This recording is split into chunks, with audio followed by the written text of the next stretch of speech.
think we're live. Let's do it. Hey guys. Hi. How are you? We are well. We are well, trying to keep our sanity. Well, welcome to the Copreneur group. Welcome to our webinar, Married to Real Estate. First edition. Married to Real Estate. Now, we know y'all in the ATL, so we had to do a little spin on that married to. I see. We did the little spin on married to medicine. Okay, gotcha. Without all the ratchetness, you know. Right? Have all the ratchet Right, drama. without all the drama. Right. Well, we're going to get into some heat, though. We're going to get into some questions. That's what's up. Because this isn't just about real estate. We're going to talk about marriage and relationships and get, to the personal side as well. What people tend to never talk about. Right. I like that. And when people come up to you and they be like, "Oh my God, you guys are amazing. You're like the perfect couple," and I'll be like, "Where?" That's where I want to say. Part of that did you get in that whole speech that we just gave? Right. Far from perfect. Right. And then a majority of the questions that we do get, surprisingly, is not about real estate. It's about relationships and working together. And working together and not working together. Right. And saving marriages. Like I've been saving marriages at conferences. Wow. He gets emails and DMs from people like I'm like, are you a therapist now? Like, just spill their relationship issues. She's an expert, unofficial, like relationship whisperer. I call her. Yeah. Because she can really speak into that type of thing. So it's really interesting. Yeah. Y'all's platform has been so refreshing and it's given folks an outlet to talk about, marriage and relationships in business. And super glad to be here. Likewise. First one. Thanks. We Absolutely. We definitely were excited. I was like, when we were thinking about it, and I told my husband, I said, you know what? I'm going to text Venessa. I said, I'm going to text Venessa. Yes. So we're going to get started and tell everyone. Yes. So we'll do a quick intro. So we are Dedric and Krystal Polite. Most of you guys probably already know us. But we have our special guests on the call today, Brandon and Venessa Barnes. They are real estate investors, high-level real estate investors. They have a very successful wholesaling business. I know they're getting into buy and holds. They have a coaching business. They're also a married couple. They're a married couple. They have 3 children, right? That's like 2 other full-time. Wait, is it 3 or 4? So it's 3 together. I have another. He has another son. So over summertime, it's all the more the merrier. It's all 6 of us in the house. Right. So they double up on us for summers. So that's like 4 full-time jobs. But we met Brandon and Venessa at REI Live Wholesaling conference earlier this year. And we had met online, but really, it was nothing like meeting someone in person. And you were a very down-to-earth couple, really impressed us. So we had a good connection. Got to sit down and go out to eat and break bread. Yes. So we wanted to bring you on and kind of let people learn about you, not just from a business perspective, but personally, and how you can, perhaps help some of those folks out there. So, and just to give you guys a little backstory on why I wanted to do Married to Real Estate. So I really wanted to bring real copreneurs to real people and really show people what it's like, not just the glitz and glamour of copreneurship, but the real true grind of copreneurship, and how at times it can take a toll on your marriage, as well as your business, because a lot of people don't understand when you are a copreneur, you are working, living, eating, breathing, exercising 24/7 with your partner. And sometimes sometimes it ain't. Sometimes I want to serve. And then you throw a global pandemic on top of that, man, which is already a pressure pack, so. And then you got that homeschooling and oh my gosh, I was trying to work. Listen, this is the time. I'm telling you, a lot of couples are not making it right now. A lot of divorces happening. Right, a lot of because I have couples breaking up. A ton in my DM. Wow. Or asking me for advice on, you know, how to weather this storm. Yeah. And still be in business and still keep their marriage, because with this whole pandemic, they're starting to realize a lot about each other that they're not liking, you know. Yeah, I mean, I tell people all the time, there's times I look at my husband, I be like, you got to chew like that. You have to breathe like that. You have to breathe like that, really, right now. I understand. You don't do that in front of me. Yeah. All the time. Okay. So we have some amazing questions for these guys. Cool. Everyone. So we're giving you guys questions for you to learn from them as far as business as well as relationships. And then a couple questions that they don't know about. Is like a lightning round. They have no idea about, they don't know these questions are coming. Love those. So first question, you want to ask the first question, babe? Yeah, first question. So tell us the story of how you guys met. Funny story. Yes, very faith-filled story. So we actually met in kindergarten. So we go back. Right. Right. Yeah. So funny too is that we actually called each other girlfriend and boyfriend in kindergarten. More so I did. No, that's not true. I remember telling my dad it was this boy I liked, and he was like, "No, you don't like boys. The only boyfriend you have is me. Like, don't even speak like that." And I was like, "Oh, okay." It gets real deep. It's kind of weird. Like sometimes, you know, when I tell it, people don't believe it. She didn't even believe it. I didn't. But he slid in my DMs in college. So I went to local school and then I got into a magnet school. So I took 2 buses to school.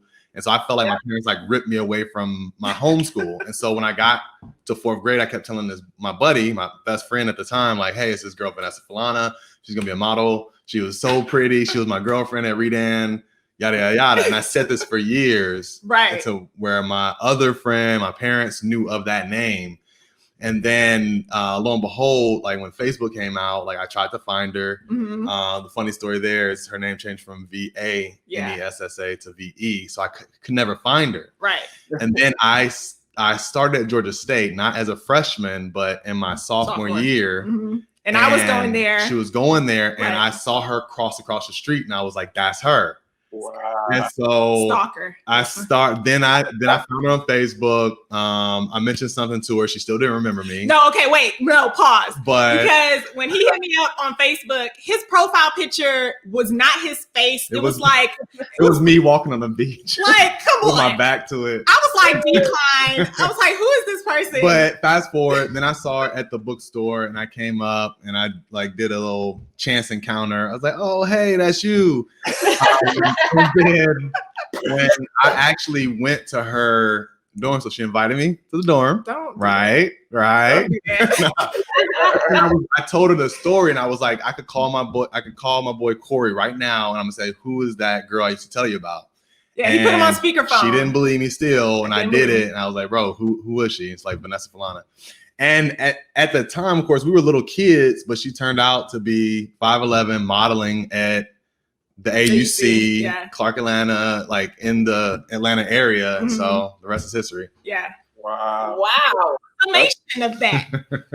Amazing story. We have a picture. Yeah, we do. So we do. We'll find it for you. Kindergarten. So, Brandon, you had the Twitter fingers going. You was trying to track her down. Right. You weren't playing no game. I wasn't. And so it was fate. I mean, I was believing that. So that leads us to the next question is, and maybe you already answered it. How did you know she was the one? Or when did you know she was the one? It was over. I mean, as soon as I met her, it was over. But look, she could have been. I could have been. We could have not been compatible. Right. She could have, not been wanting the same values. Right. That was also fate because we also wanted family. We also wanted higher education. Yeah. She was a teacher. My mom's a teacher. Sister's a teacher. Like it fit. So I was pretty amazed. It as a little boy, didn't even know what the hell I was doing. I was pretty amazed. I thought he was like running game from the call to his friend. I was like, look, like, it's okay to just be yourself. Like, you don't have to know that you've spoken my name and that your parents know my name and everything. And when I met his parents for the first time, they were just like, we're so happy to finally put a face to your name because we've been hearing your name for years. Wow. And then I started to believe him. I was like, okay, well, maybe you wasn't running game. Maybe. Mama and daddy ain't gonna lie for you. Right, right. Not mama. When did you realize that he was the one? I realized he was the one when I just kept seeing consistency in the things that he was saying and doing and speaking. I was like, okay, you're not like these other ones I've been dealing with. Like if you say something, you do it. You constantly tell me like the right things. Like when I met him, I don't know, my self-esteem was like shot. And he was like, no, but you model, like you're on stage. I was like, I don't have to speak. Like I just walk, like that's nothing. But he just kept reinforcing like the values that I think are what we built everything off of. And that was just reassuring. And then him just wanting to, because he actually transferred, as soon as we met, he like dropped the bomb on me that he would be transferring schools for the remainder of his collegiate career. And I was like, well, it's been fun, but you know, long distance relationships, they just don't work. I'm not really into that. And he was like, no, like I want to give it a try. And just seeing how persistent he was, like I was like, no, dude, like it's okay. Right. Like, and so I had to ask myself, should I wake up next to this woman for the rest of my life? And once I answered that question, yes, I was like, let's do it. Let's try a long distance. Yeah. And we made it work. Yeah. Wow. So did you guys date all through college, or was it, I mean, the long distance thing, or from sophomore year? So actually there's a picture on Facebook that popped up. She was with me on my birthday, 9/10/2007. Seven? Yeah. From that date, basically. Yeah, that was like our first that was our first official date. outing. And we have a picture of that night. So him and his picture. For the long run, y'all. Right. He was with you shooting in the gym, in the playground. yeah. Got receipts. Right. 13 years. And our anniversary is next month. So 5-year anniversary. Yeah, married. 5-year married. Mm-hmm. Oh, Nice. Congratulations. When did we celebrate ours? Our 5 years was September 5th. Yep. Oh, yeah. That's what's up. Congrats. Oh, congrats. That's what's up. Like the old ball and chain, boy. Don't you? So my question for you guys is, just so people know, what line of business are you currently in? Yeah. So my wholesale business we've been in business for 4 years, coming up on 5 years into this year. Mm-hmm. I coach now real estate investors to do their first deal virtually. And our monthly meetup. So we're in that together. Vanessa's somewhat pulled away from the active day-to-day of the real estate investing business. Right. But she's wasn't out on her own. And it wasn't planned. Her own thing. And it wasn't exactly planned, but just with the pandemic and me homeschooling during the summer, like I just physically could not be in the business as much. And I was like, well, I don't know. I'm getting visions of doing, expanding and doing more, but I always do want to be connected to the real estate side. But the monthly meetups are a great way for me to still hone my like hosting and teaching and event organization, which I love to do. So I'm glad we're still able to kind of make that work throughout this pandemic. Yeah. Vanessa's had other things that she's always wanted to do, and I've always wanted to see her do that, and she's stepping into that light right now. So that's what I'm talking about. A little bit. Tell us a little bit about some of the other things that she's wanting to do. Yeah. So basically, I miss teaching. I don't miss being in the classroom because there's a lot of politics involved. But when I was in my four walls of my classroom, I was in my element. I felt like even when I get to speak to parents about, connecting with their kids and helping their kids, I don't know. I just feel like that's like my lane. I get so excited about, kids and helping them continue their education and learn and just open the world to them. So I branched out a little bit, started a YouTube page. and but doing that and still, raising our kids and all that. So that's a little bit of what I'm into currently. Yeah. I love it. Thank you. About what, a year and a half, 2 years, she did a lot of the transaction coordination. Oh yeah. A lot of the front facing seller interactions between sellers and closing attorneys. Yeah. So that was her within the real estate space. Right. So I didn't have to speak to sellers getting them to closing or closing attorneys. So that was a great help. Yeah. But like I said, huge part. That's a huge part. Look, I started cold calling with him when I was on before maternity leave set in. I was like, well, I could do this. Then I was talking too long to sellers. He was like, all right, you know, I can have like 40-minute conversations. I was like, oh, but she was a teacher. I'm a teacher. Like, he was like, no, stick to the script. I was like, do not do that. Like, that didn't work too long. Yeah, it didn't work too long. I was like, get me out of this seat. I can do organization, I can do behind the scenes. And then he was like, well, we do need like a transaction coordinator. I was like, perfect. I will do that.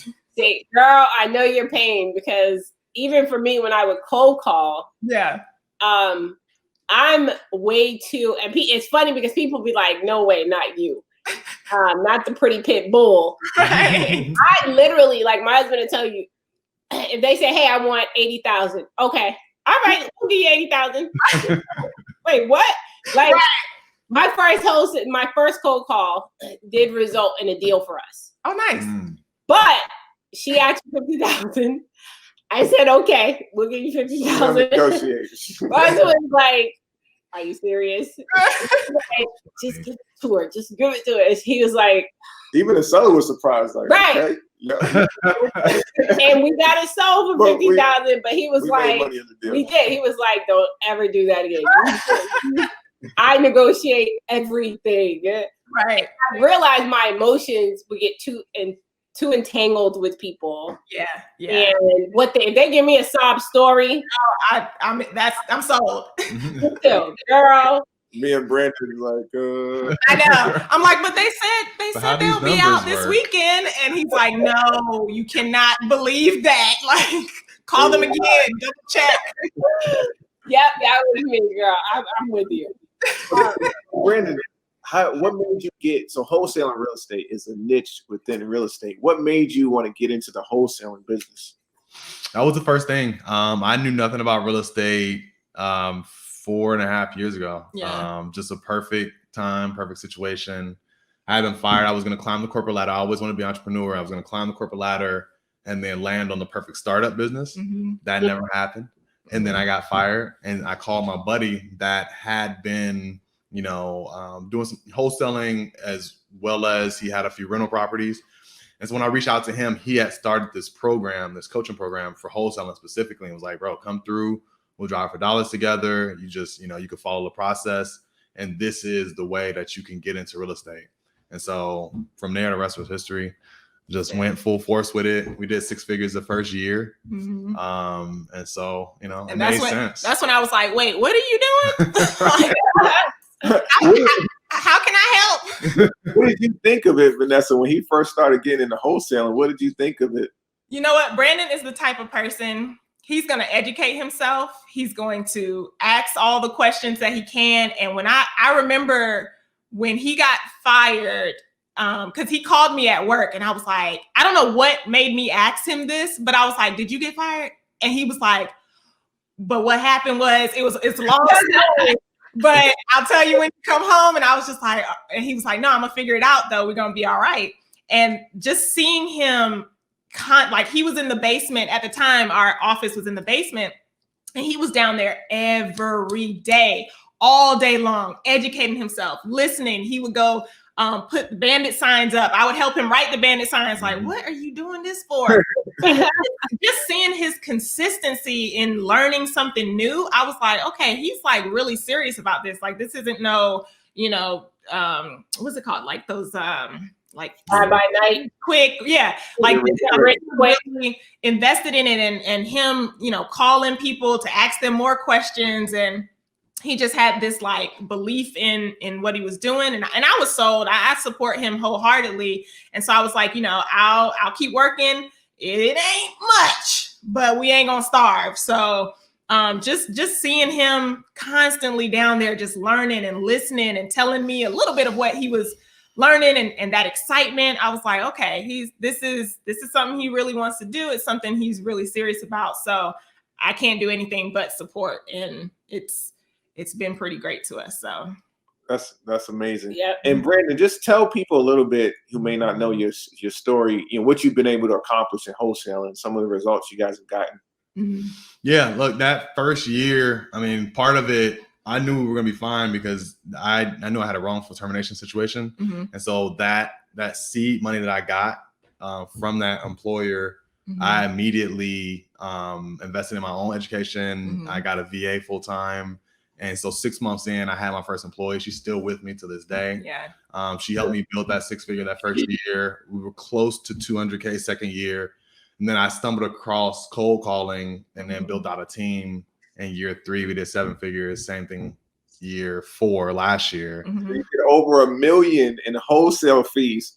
Are you wholesaling like apartment complexes? No, but like our average deal size was like 18, 20K, Mm-hmm. right? So 50 deals or so a year will do it. Yeah. So we don't go for little stuff. I figured out that I needed to send more offers than the next person. Yeah. And so we switched to a virtual acquisitions model. So where we're sending out offers. My cold callers, I have my best cold caller, I transformed him to an acquisition manager. Mm-hmm. So every day and night, he's calling, either submitting offers or following up on those offers. And, we do, pretty big deals. So it's really not that difficult. Once you dial in a process and make it repeatable, you can do deals, you can do numbers in this business. It's not. What market are you in That's awesome. for everyone? Atlanta, Georgia. And Atlanta, guys, one of the most competitive markets in the country. That is. Yeah. But it's a lot of houses out here. We're landlocked, no water. Mm-hmm. Atlanta is spreading this way. Yeah, it's okay. and there's just so much opportunity. So I love this market, love what I do, and I love my team. Yeah. That's awesome. So when did you two decide to go into business together, and how was it starting out? That shit was rough. Right. So our middle child was born in March 2017, and it was a high-risk pregnancy and then the stress of the classroom. So I had told him, like, hey, I can make some calls for you. I'm a people person, so just like tell me what to do and I'll get on the phones. I guess I was kind of setting up to like exit the classroom because I had him in March. My maternity leave hit right before the end of the school year. And literally like a week before school let out for the summer, my principal was like, are you coming to take down your classroom? And I was like, yo, chill. Like, I just had a baby and it was high risk and I had to go back to the hospital. Like, I'm not trying to live in somebody else's, the rules. And like, I was like, look, I can make some calls for you. I don't require much financially. I know you got me, but this stressful, like dealing with parents and having to document just to prove that I'm teaching, like I was like, okay, let's do it. And then because he went 6 figures his first year, I was like, now wait a minute, you just made on a deal what I make all year long, dealing with the stresses, and you only made like 4 phone calls and you got the deal. So 2007 was when 2017, is when I started to make some calls. Then I had my babe, then I had our son. And so I kind of didn't really do too much. So maybe the end of that year. So like, spring 2018. I think that's when she really started to take over the transaction coordination. Yeah. And that was rough. Like I had a partner at the time, and I think that because I handled acquisitions, he somewhat handled dispositions. We're no longer in business, but with that partner, but he wasn't helping teach and show Venessa. Yeah, so I was just how to do it. It was like a house divided. Brandon was on acquisition side. So when we would tell people that we work together, I was like, well, I actually don't like hear from him or see his side of the business pretty much all day because I'm over here dealing with buyers and closing attorneys. And so I was just kind of left to like figure it all out. And I guess it was rough because you definitely would. I would help more than anybody else. Yeah. But I'm more of a broad strokes type person. I want the details. And she needs the detail. And that was the biggest issue. Yes. I'm like, yeah, just do this and that and this. Yeah. And she'd be like, what? I get frustrated and she gets frustrated. I think that was the biggest challenge early on is like, I was like, dude, you told me to like call these people and I called them and he's like, but did you follow up? Did you then, tell the seller like what's going on? And I was like, well, you ain't say all that. You said, make sure the closing attorney like has all the paperwork. And he was like, yeah, but you got, and I was like, well, why don't you say that? Well, that's me. And that is Dedric. I'm a broad person. Like, look, just do this. I need the details. He needs the details. How, Sway? How are we doing? Right. I'm like, what do you want me to do? Yeah, I'll be ready. Fill in the blanks for me. I'm like, what are you talking about? Figure them out. No. And I had to tell him, I was like, well, Brandon, not everyone is able to like see the bigger picture like you are. So I had to tell him one time, I was like, when you're talking to me, just know, like, I like to prepare. I like to, know what I'm going to say. He'll get on the phone with a seller and don't even like know anything about like the property, what the property looks like. Me, on the other hand, before I call, I wanted to see what it looked like. I wanted to like, I don't want to be put on the spot. Like, have you seen my property? Well, no, not so technically. So Google Maps version, if that counts. I don't know. It was a rough start. That's me and Brandon. See, I'm right here with you, Brandon. I'll tell Dedric, like, here's the lead. You got to call him.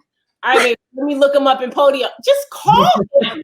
I wanted all the back info from his lead. So you're analytical, probably, Venessa. I'm very analytical. I can overanalyze, right? Yes. I can spend like 20 minutes looking at the comps and everything versus just calling them, but I like to be prepared. Yeah. But that's the beauty of a relationship is that you're one personality type, he's another. The goal is that you complement each other, but sometimes you do butt heads because you see the world differently, right? Yes. I always say I'm from Venus, she's from Mars. Absolutely. Because we come at things from totally opposite directions all the time. But that's kind of what we love about and appreciate about each other as well. If I'd have said, hey, let's go to the store, I would automatically have went a different way than him. Absolutely.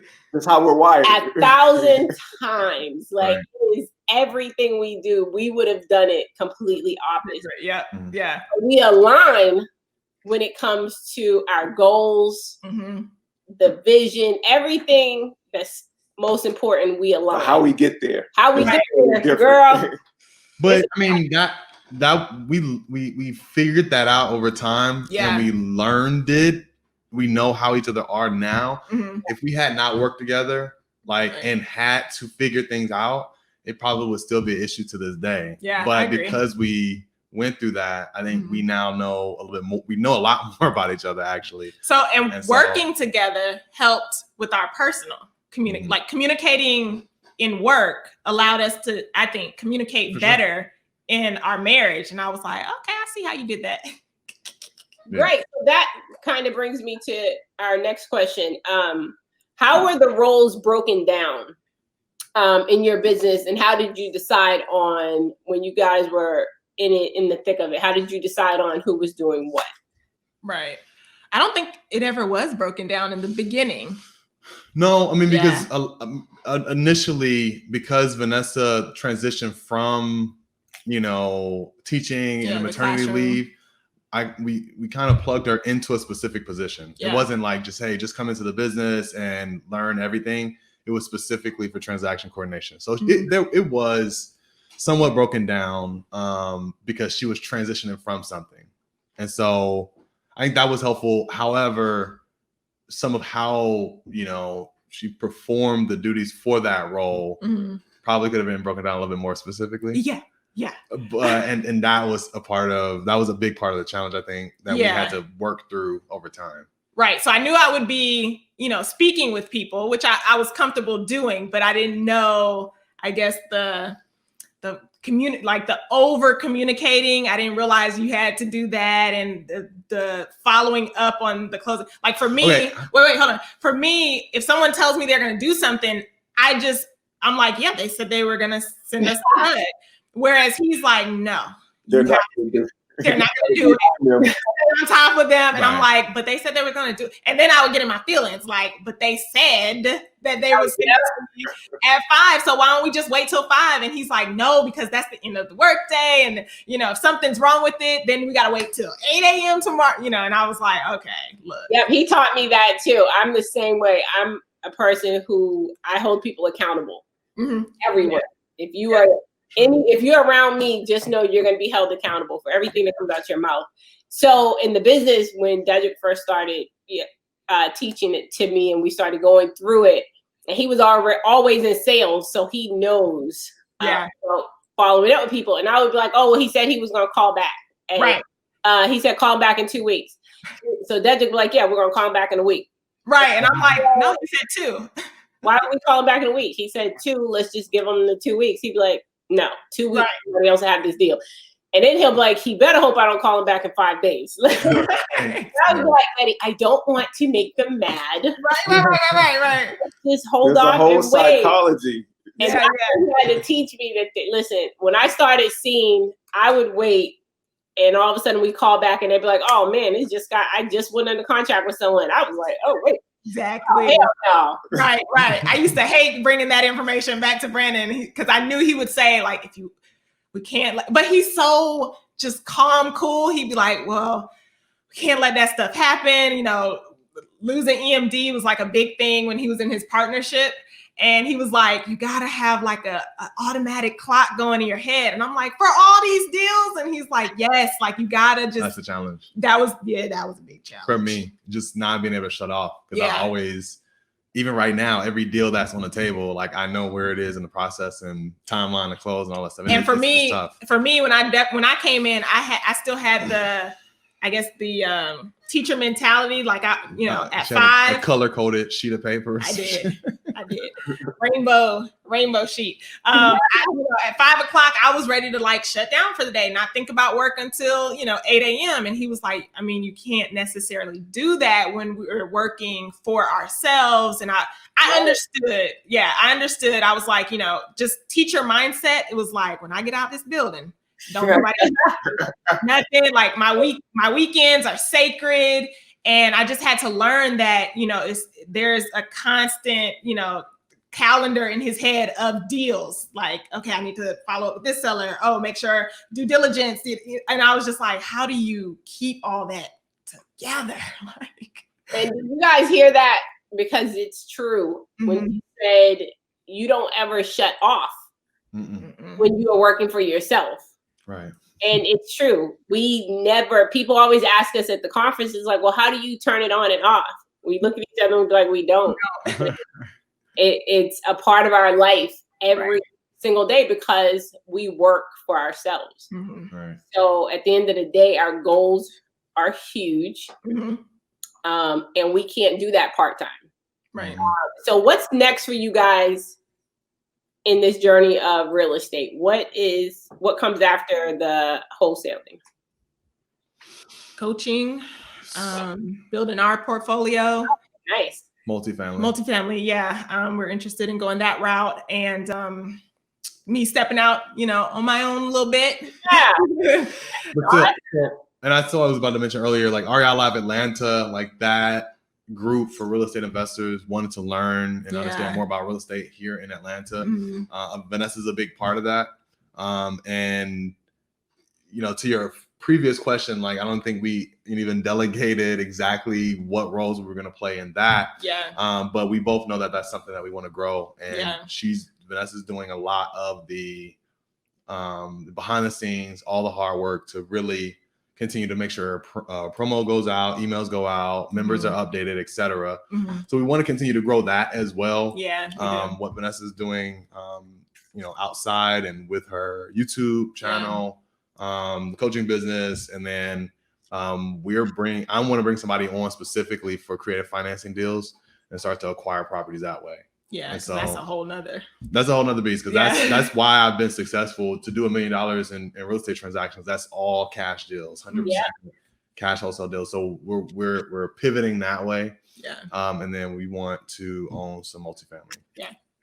And as soon as this pandemic is over, we are at REI. Yeah. Yes. Because you guys did the first virtual. That's right. They shut us down, like literally. We were so upset. Oh my gosh. Shut us down. We're in the building. We're coming live for real. Yes. Guys, we're about to switch gears on you. And now we're going to get into the marriage portion. Okay. Of married to real estate. Love it. Question. How do you guys fight fairly and not take it to the gut punch with your words? How do we do that, sir? I don't know if we figured that out yet. So look, working together and being married, there's pros and cons. And one of the pros is that you continuously are growing. I think that if you're not growing, you're dying. Right. Yep. So us being able to look up to other couples that are working together and being able to have conversations with them. And there was actually a couple that we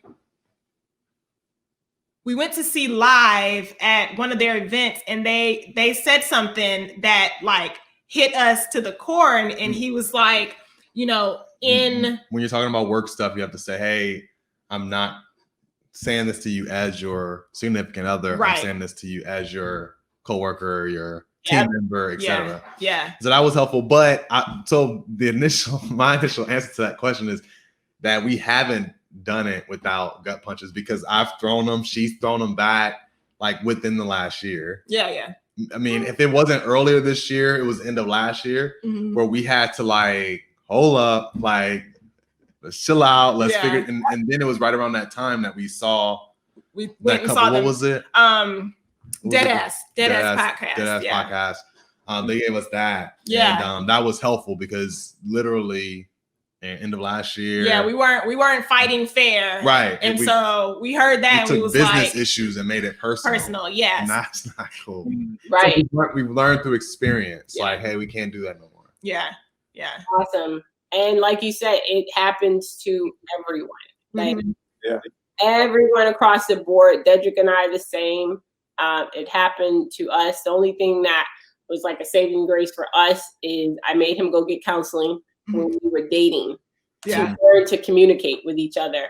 Oh, that's it's still a work in progress for us. The only difference with us is when it's business, we're talking business, and we hold each other accountable as business partners. Yeah. And when it's relationship stuff, it's relationship stuff, and I'm talking to you as your wife. Right.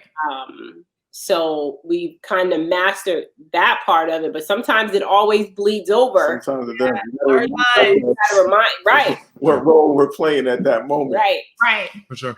And we've been fortunate enough to take some time for marriage counseling as well, which, I was hesitant about at first, but it was super helpful. I went in there and was like, he did. Because but I highly suggest it, especially if you find somebody that works with you, because I think we considered this years ago. We considered marriage counseling years ago when we lived in a different state. Yeah, that wasn't a good fit for us. Maybe once, twice. Yeah. But we just kind of had to find the right person. We had to find the right one, and it's helpful. It's so helpful. So let's talk about the marriage counseling, because I mean, in the minority and the Black community, again, a lot of times that's taboo, right? No one wants to talk to a counselor because it's seen as a weakness or something that's bad. Right. Brandon, and Vanessa, what were some of your reservations about it? And then how did you get over that to finally go in and seek that counseling? Yeah. Look, just as you said, it's just seemed taboo, like something's wrong with you. But it's 2020 now. You're like right. it's changed. Yeah. Like things have changed. But before that, even I still wasn't a big on it until we actually found a situation that actually worked. And I'm like, you know, there's certain things that have come up and it's like, look, I'm taking that to Dr. Smith. Hold on. First person. I want some backup here. He'd be the first person to say, let's table that for Dr. Smith. I'm like, talking about that with Dr. Smith. No, but also too, Brandon used to always go to the excuse. I say it's an excuse, but he always, when we talk about seeing counseling as taboo, he was like, well, you know, you gotta give me some time to mature. And I'm still in my 20s. That was a trigger for me. Cause I was like, you still in your 20s? Yes, but so am I, number one. Right. And I was like, you know, if we're trying to build something great, you taking all this time that's not promised, like. That was years ago. We're not in our 20s. It was. For anybody out there that might be confused, we're not in our 20s. We're not in our 20s anymore. But we're growing, we're learning. I'm old. So counseling definitely, you know, we didn't see it as important in our 20s, but now we see the importance and the value of it, especially if you're working together. Girl, it can be a godsend when you work together. I'm an advocate for it, even if you're not working together. I tell people, if you're dating the person that you know you want to spend the rest of your life with, get counseling right then. Don't wait till you get married. Don't wait till after the marriage. We went and we were 2 months into dating, and I let him go because neither one of us had ever seen this done right. Right. And we both knew we were going to end up with each other forever. But I needed to make sure that we knew how to communicate with each other. Right. So I tell people, I'm an advocate for it. I tell people, especially young couples, if this is the person that you even want to give it a shot at, I don't care if you don't end up making it. Right. Just try counseling, because you never know, one of those problems could be resolved. Some of these simple issues that are generational in our communities. Yes. Could be helped, because like you said, I went into counseling also like, okay, so he does XYZ. I just knew she was gonna be on my side. And she was neutral. I was like, she about to tell him all that you need help with. Right. She told me like, okay, well, and taught me about myself that there's a such thing as being too strong. Yeah. I was like, wait, what? Right. What you mean? Right. It showed me there was a thing about being too strong, but I realized my mother had to raise me that way because as a single parent, 3 daughters, she wanted to make sure no one ever took advantage of us. Exactly. But I had to learn how to follow. Yeah. Because he was leaving. He was like, look, it ain't enough room for 2 men. So what we gonna do? Right. Yeah, it's oh Lord, dropping earrings and stuff. No, it's definitely helpful, and I'm definitely also, you know, an advocate, because despite it helping us in our marriage and together, I mean, the individual growth that comes out of it is amazing as well. Yes, for sure. So has it ever been so challenging that one of you has wanted to leave? And how did you overcome it if you did? The relationship or the business? Both. No, the relationship. I'm sorry, we're talking about the marriage now. The relationship. It's definitely crossed my mind, but Brandon claims. I told y'all I was destined for this. He claims going nowhere. However, I'm the one that has caused issues in the past. Right.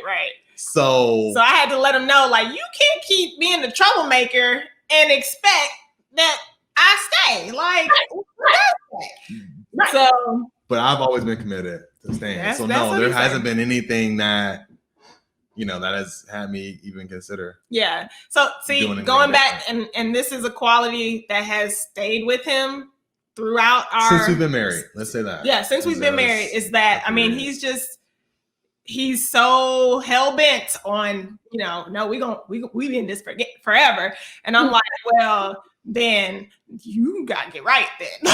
Like, come on now. Like, we in our 30s now. Right. I can't say we in our 20s, so we're in our 30s now. Like, let's if we're in this together for real, and you keep saying that, you've always said that, like, show me. So we just overcame that. Counseling was a big part. And also for me, it was realizing that although we're working together, I needed to speak up more. I wasn't just his shadow. I wasn't just, in the background helping, behind the scenes. I needed to assert myself more and speak up. So that was some conversations that we had as a group that was helpful for that as well. Absolutely. Yeah. So yeah, I mean, I hadn't had those thoughts, but at the same time, I understood, when there were situations that I put us in our relationship in. Mm-hmm. And so thank God Venessa stayed with me forever. Yeah. And more. So how do you guys create an environment in your marriage which allows both individuals to show up as their best selves? So one of the things I think we've always been pretty good on is communication. And that is like the stepping stone for everything. So even times that I didn't want to hear, what I did wrong or what I might have did, in the business or personal, he has a way of just like coming back around and saying, hey, just so you know. And he'll say it calmly too. Like he'll calmly come back around to it and revisit it. And he's like, and both of us are always like, okay, but how do we move forward? None of us are really the grudge holder, not really. Right. The grudge holder, but we just have an air of like, talk it out, work it out, move forward. There you go. Communicate. I love that. So are there any issues that you guys have never been able to resolve? And how did you make peace with that? I don't know about never resolved. We had like a long-standing, like the keeping the mental calendar of deals. Like that was like a. Well, in reference to relationship, there hasn't been anything that we've come to peace with. Like for instance, my son, right? That's always a challenge. Like dealing with that relationship with his mom, etc. Like that's something that through time and conversation is helped. And counseling along the way, and counseling, right? But even with that, like there's boundaries. There's boundaries that she's put in place that I have to make sure that I'm playing my part and doing things the right way, right? To earn the trust, to be in my son's life, right? But that's something that we both had to deal with. That's something that we both had to live with. Like there's certain things that I'm like, hey, this is reality. Right. And so we live through what we're doing, but communication is key. Yeah. What is the one thing you guys wish you would have known prior to marriage? Oh, we kind of talked about this the other night.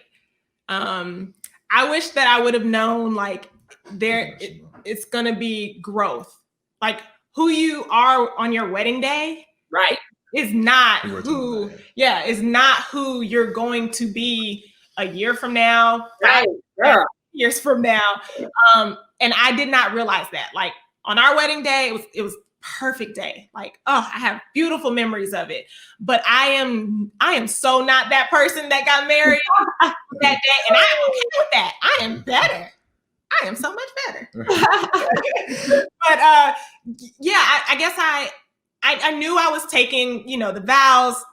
I take my marriage vows very seriously. I knew that, being with him was going to grow me because that's something that I did look for in him when we were dating. Like I always said, I wanted someone that I could learn from.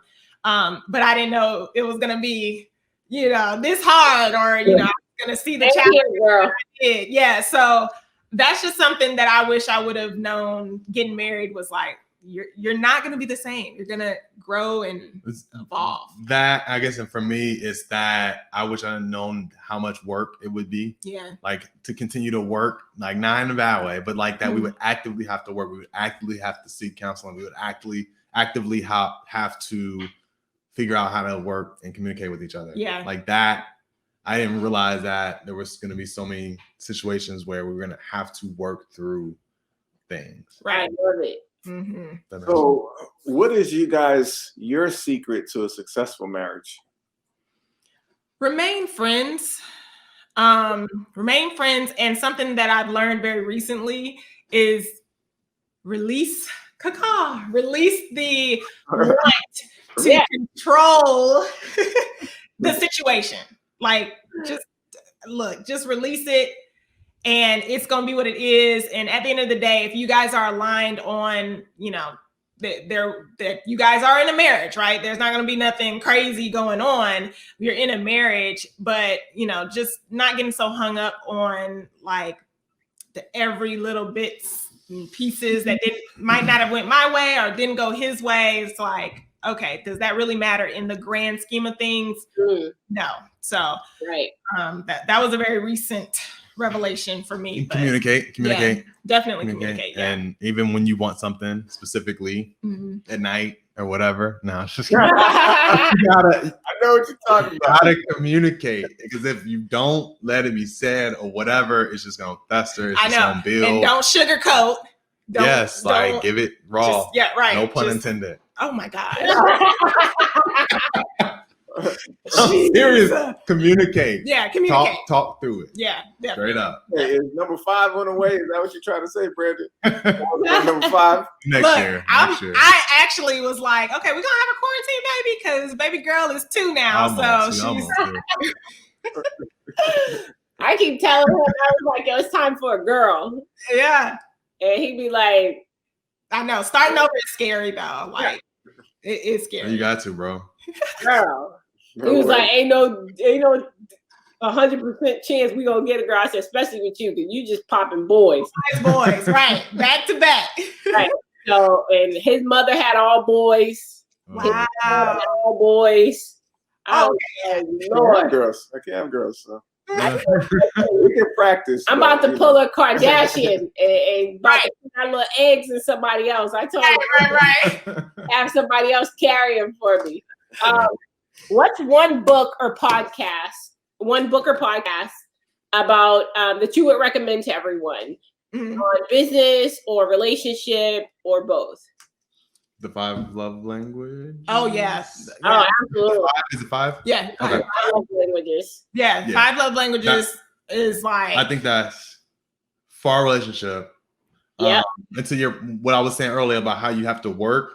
Like, I had to understand, like, actively work to understand what the language was, what I needed to speak to, how I needed to communicate. Yeah, that book came at a really good time because I think Brandon read it first. And then, not that he like told me I should read it, but then in my circle, it came up and I was like, okay, well, Brandon was reading this. Let me take a look. And so Audible did, but yeah. I read it. Well, I mean, he being that he's like the stronger communicator between us two, he was like coming to me with like, so what do you think like your love language is? And I was like, what are you talking about? And when he broke it down, I was like, oh, that's that book that I heard. And so I went and I got the book, I read it, and I was like, okay, this makes so much sense. Like, you are showing love in your language. Like, that makes sense. And I show love to you in my language. Oh my gosh, we need to like show and understand the other person's language. And so girl, that book was like everything. It was. Yeah. So so I have a couple lightning round questions. Lightning round. For you guys that you don't know about. Okay. And it's 3 of them. Okay. So, and I want you to spit out exactly what comes to mind first. Okay. At the same time? Yes, at the same time. Okay. What are you hesitant to tell the other person? That he's right. How I want it. When was the last time you guys' financial habits pissed the other one off? Every day. This boy orders from Amazon every day. Not many times. Not many times. He's very I don't financially spend nothing, and he spends it all. And I'd be wanting her to spend my money.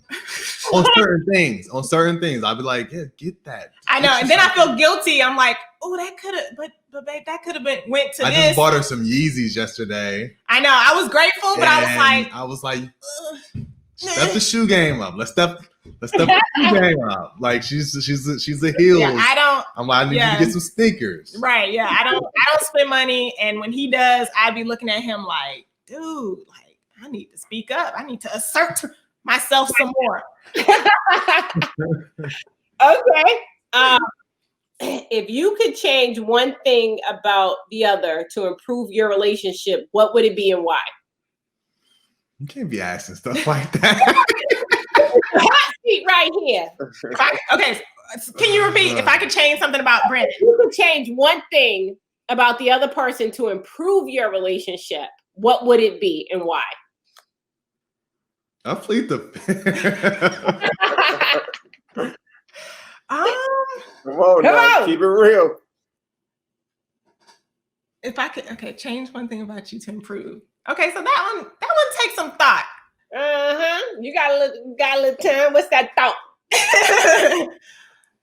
So it could be anything like Brandon likes to enjoy life maybe a little too much without realizing that, okay, there's some repercussions there. Okay. And then on the flip side, our clocks are a little different. Mm-hmm. And so I want to speed up her clock sometimes, but sometimes I have to, as far as how I want it, when I want it, Right. So, yeah.